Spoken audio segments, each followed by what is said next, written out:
Gadis di kampung miskin ini pertama kali nap di sudut tembok, dan melihat pemandangan yang akan mengubah hidupnya selamanya. Di dalam rumah yang hancur, seorang pria bahkan sedang membagikan bubur putih, yang biasanya hanya bisa dinikmati oleh orang kaya. Ketika dia yang telah kelaparan selama 3 hari tergoda olehnya, datang untuk minum bubur. Seketika semua anak di dalam rumah berbondong-bondong datang. Namun ketika pria melihatnya berdiri di dekat pintu, dia justru tidak mengusirnya, bahkan mengundangnya untuk minum bersama. Sehingga takdir gadis itu pun diubah sepenuhnya oleh mangkuk bubur putih ini. Ketika gadis itu menerima cangkir penuh bubur putih, kegembiraannya tidak bisa disembunyikan lagi. Ini adalah kali pertama dalam hidupnya dia merasakan sesuatu yang begitu lezat. Bahkan dia menjilati abis hingga bersih di pinggiran cangkir. Namun di dunia ini tidak ada makan siang gratis. Kemudian pria itu membawanya ke depan seorang gadis kecil. Biarkan dia belajar catur dengan lawan. Namun karena bau tubuhnya memang agak kuat, lawan hanya saja baru saja mengenalkan nama catur padanya. Dia benar-benar tidak tahan lagi. Baiklah, pergi, aku tidak suka baumu. Maka setelah pulang ke rumah, gadis itu segera mandi dengan mewah. Namun mandiannya bukan untuk bermain catur, melainkan untuk bisa kembali makan bubur yang tak pernah ia lupakan. Alasannya Fiona begitu tidak berpengalaman, karena awal hidupnya sudah seberat tingkat kesulitan level neraka. Dia tidak hanya lahir di Uganda, di kawasan kumuh terburuk dan paling kotor, Katwe. Bahkan ayahnya meninggal karena sakit, yang tersisa hanyalah mereka. 4 saudara dan ibu saling bergantung. Meskipun kehidupan begitu sulit, ibu selalu tidak memilih untuk meninggalkan anak-anaknya dan menikah lagi.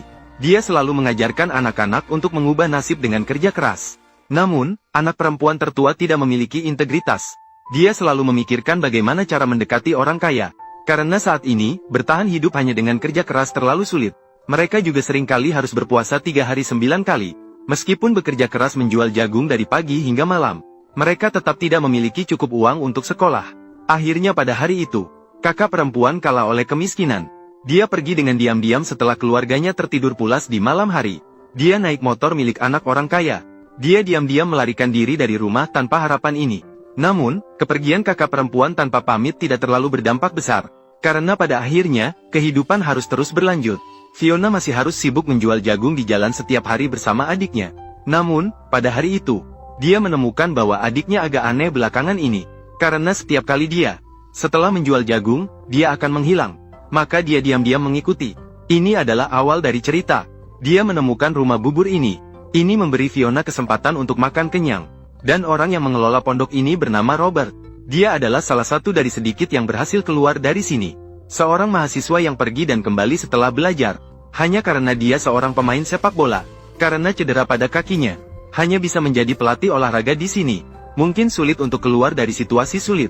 Dia sangat memahami situasi anak-anak ini. Dia berharap bisa mengubah nasib mereka melalui olahraga. Namun 2 anak laki-laki malah, "Saya tidak ingin bermain sepak bola sama sekali. Bermain sepak bola bisa menyakiti tulang. Ibuku tidak setuju." Jawaban seperti itu membuat Robert sedih. Namun ia memikirkan permainan lain, yaitu catur. Namun anak laki-laki itu menolak tanpa berpikir. Maka Robert pun menjelaskan kepada mereka, ini adalah permainan yang paling disukai oleh anak-anak kaya di kota. Namun pada saat itu, ia berhasil mengalahkan anak-anak kota dengan permainan ini. Bahkan berhasil mengambil uang mereka. Hal ini seketika membuat kedua anak laki-laki itu tertarik. Maka ia menyewa rumah tua ini. Di sini tidak hanya menyediakan pembelajaran gratis, bahkan ada bubur putih gratis, sehingga menarik banyak anak-anak dari kampung miskin. Sementara Fiona awalnya hanya ingin makan dan minum gratis, namun tidak pernah terpikirkan bahwa di bawah atmosfer belajar yang terus-menerus, maka minat catur pun tumbuh dengan kuat. Hanya karena gadis yang mengajari dia bermain catur memberitahunya, ketika pasukan kecilmu mencapai bagian bawah lawan, 1 langkah demi 1 langkah. Ketika mencapai garis akhir, maka berubah menjadi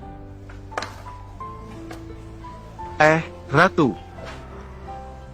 Hal ini membuat Fiona tiba-tiba memancarkan cahaya yang belum pernah terjadi sebelumnya.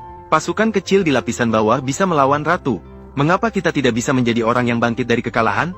Pada pelajaran keesokan harinya, Robert mengajarkan anak-anak cara merancang dan berpikir strategis. Dia sengaja menyiapkan situasi buntu, lalu bertanya kepada anak-anak bagaimana mereka bisa bertahan dalam situasi tersebut. Seorang anak langsung merasa situasi ini tidak bisa diselamatkan. Namun Robert meminta mereka untuk tidak terburu-buru membuat kesimpulan. Harus dipikirkan dengan seksama. Hasilnya, dalam sekejap seorang anak laki-laki menemukan solusi. Pelatih memberitahu anak-anak, Bermain catur seperti berada dalam situasi buntu dalam hidup. Dan saat itu yang dilihat adalah apakah Anda menerima takdir. Jika kamu mau memikirkannya lebih dalam, lalu tenanglah dan analisis dengan baik, maka kamu pasti akan mendapatkan kesempatan untuk balas dendam. Kata-kata ini seperti cahaya harapan. Seketika menerangi seluruh dunia Fiona. Sejak saat itu, dia menjadi tak terkendali dalam cinta caturnya. Yang membuatnya paling mabuk adalah perasaan merubah hidup itu. Maka setiap hari dia menggunakan penutup botol sebagai bidak catur. Di malam yang dinyalakan lampu minyak, bertarung melawan adiknya. Namun impian itu indah. Kenyataan membuatnya kalah dengan sangat menyedihkan. Jenderal, kamu tidak akan pernah bisa mengalahkan kakak perempuanku. Namun Fiona tidak mau kalah. Dalam beberapa hari berikutnya, dia belajar keras sepanjang malam. Akhirnya, setelah usaha keras yang tak kenal lelah, dia segera mengalahkan teman sekelas yang paling hebat. Hal ini membuat teman laki-lakinya meragukan kemampuannya. Bahkan Robert pun sangat terkejut. Seolah-olah dia telah membaca buku catur secara diam-diam. Namun, Fiona malah berkata, "Saya tidak bisa membaca." Mendengar perkataan ini, karena dia tahu ini adalah pertemuan dengan seorang jenius sejati. Tetapi hanya pandai bermain catur saja tidaklah cukup. Hanya dengan melangkah ke dunia, dia bisa benar-benar mengubah nasibnya. Jadi dia telah mengajukan permohonan berkali-kali ke Departemen Pendidikan untuk ikut serta dalam kompetisi. Tetapi selalu ditolak tanpa belas kasihan setiap kali. Alasan dari Menteri Pendidikan adalah, karena ini adalah kompetisi yang diadakan di sekolah raja. Tempat itu bersih dan sempurna. Tetapi jika membiarkan anak-anak kampungmu masuk, bagaimana jika membawa penyakit menular ke anak-anak? Dia juga sulit menjelaskan. Tetapi, sudah sampai pada titik ini. Namun, Robert masih belum menyerah. Jadi, untuk membuat Robert menyerah, Menteri Pendidikan meminta kepada murid-muridnya. Setiap orang harus membayar biaya pendaftaran 4.000 franc. Robert tersenyum senang saat mendengarnya. Karena selama masalah bisa diselesaikan dengan uang, masih ada harapan. Maka untuk segera mengumpulkan biaya pendaftaran, dia memutuskan untuk kembali ke pekerjaan lamanya meski luka lama masih ada. Namun dia bermain baseball untuk mendapatkan uang. Untungnya, dia tampil baik di lapangan. Luka lama juga tidak kambuh.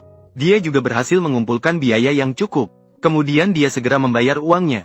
Sebelum Menteri Pendidikan sempat mengatakan sesuatu yang menolak, Robert langsung pergi tanpa memberinya kesempatan. Kali ini mereka berhasil mendaftar dengan lancar. Saat mereka siap-siap untuk pertandingan dengan penuh harapan, namun ibu muncul di tempat yang tidak tepat. Tanpa ragu-ragu, dia ingin membawa Fiona dan adiknya kembali. Karena ibu tidak mengerti catur, dia mengira Robert sedang mengajari anaknya berjudi. Robert, meskipun mencoba menjelaskan padanya, Ibunda Fiona tetap tidak percaya.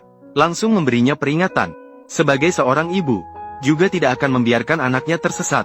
Namun tidak ingin membiarkan bakat seperti Robert terbuang begitu saja. Pada sore itu, dia kembali berkunjung. Namun kali ini Ibunda Fiona tidak sebodoh sebelumnya, memberinya kesempatan untuk menjelaskan. Robert segera berkata, "Catur bukanlah judi. Itu adalah permainan yang dimainkan oleh bangsawan. Ini dapat meningkatkan karakter pemain catur dan melatih kecerdasan." Namun ibu mengatakan bahwa bekerja juga bisa mencapai efek yang sama, dan juga bisa menghasilkan uang untuk keluarga. Robert pun harus menjelaskan dengan sungguh-sungguh. Kesempatan ini sangat berharga. Mereka bisa mengunjungi sekolah terbaik di negara ini. Apalagi Fiona memiliki bakat yang luar biasa. Tapi ibu berkata, apa gunanya pergi jika tidak punya uang untuk membayar biaya sekolah yang mahal? Karena tidak punya uang untuk membayar biaya sekolah yang mahal. Setelah mendengar percakapan ini, Robert akhirnya mengerti keputusan sulit ibunya.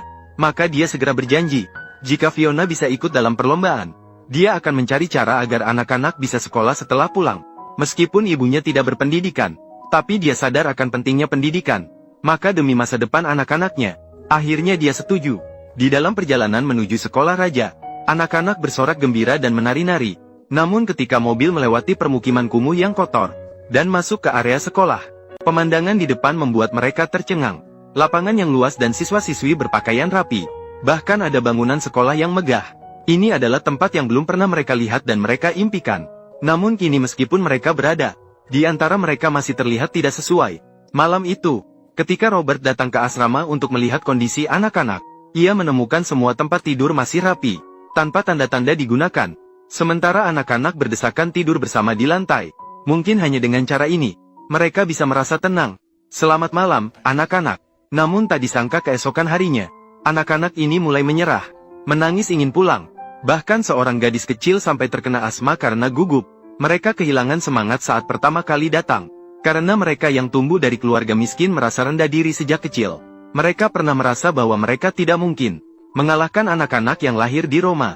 Situasi saat ini membuat Robert bingung. Sebagai upaya untuk menenangkan emosi anak-anak, dia segera mulai bercerita dengan semangat. Dia mengatakan bahwa kemarin dia melihat seekor anjing liar mengejar seekor kucing. Dan untuk menyelamatkan diri, kucing kecil hanya bisa melompati genangan air dan mengelilingi rumah. Bahkan melompati tumpukan kayu yang lebih tinggi darinya. Akhirnya, setelah usaha keras, kucing itu berhasil lolos. Sedangkan anjing itu terkulai lemas di tanah. Maka orang-orang bertanya padanya, "Mengapa kamu menyerah padahal dia hampir mengejarmu?" Namun anjing itu menjawab, "Bagi kucing itu adalah soal hidup dan mati. Sedangkan aku hanya kehilangan makan malam. Itu tidak begitu penting." Cerita ini membuat semua anak tertawa. Kemudian Robert melanjutkan, "Anak-anak orang kaya sama seperti anjing dalam cerita. Kemenangan atau kekalahan dalam perlombaan bagi mereka hanya hal biasa. Sedangkan kalian adalah kucing kecil yang berjuang untuk bertahan hidup. Hanya dengan usaha maksimal, baru ada sedikit harapan tersisa." Akhirnya anak-anak mengerti usaha baik hati guru. Mereka juga akhirnya mendapatkan kembali kepercayaan diri. Namun yang tak terduga adalah, pertandingan pertama dalam hidupnya, Fiona sangat sial. Lawan yang diberikan padanya adalah juara dari tahun sebelumnya. Mulai mencemooh dengan wajah penuh pengejekan. Bahkan kepala sekolah di sampingnya juga dengan halus mengatakan kepada pelatih, "Kamu pintar sekali dalam memilih lawan, ya? Menggunakan murid terlemahmu untuk melawan pemain terbaik kami." Kemudian anak laki-laki menjadi semakin sombong. "Serangan dadamu sama sekali tidak berguna. Ini bukan tempat untuk serangan semacam itu. Aku tidak butuh serangan semacam itu." Namun tidak lama kemudian, anak laki-laki ini mulai merasa tertekan oleh serangan Fiona. Waktu untuk berpikir juga semakin lama.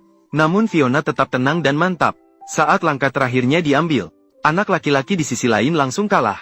Dengan marah, dia menggulingkan papan catur. Sehingga tidak mengherankan Fiona menjadi juara kategori remaja.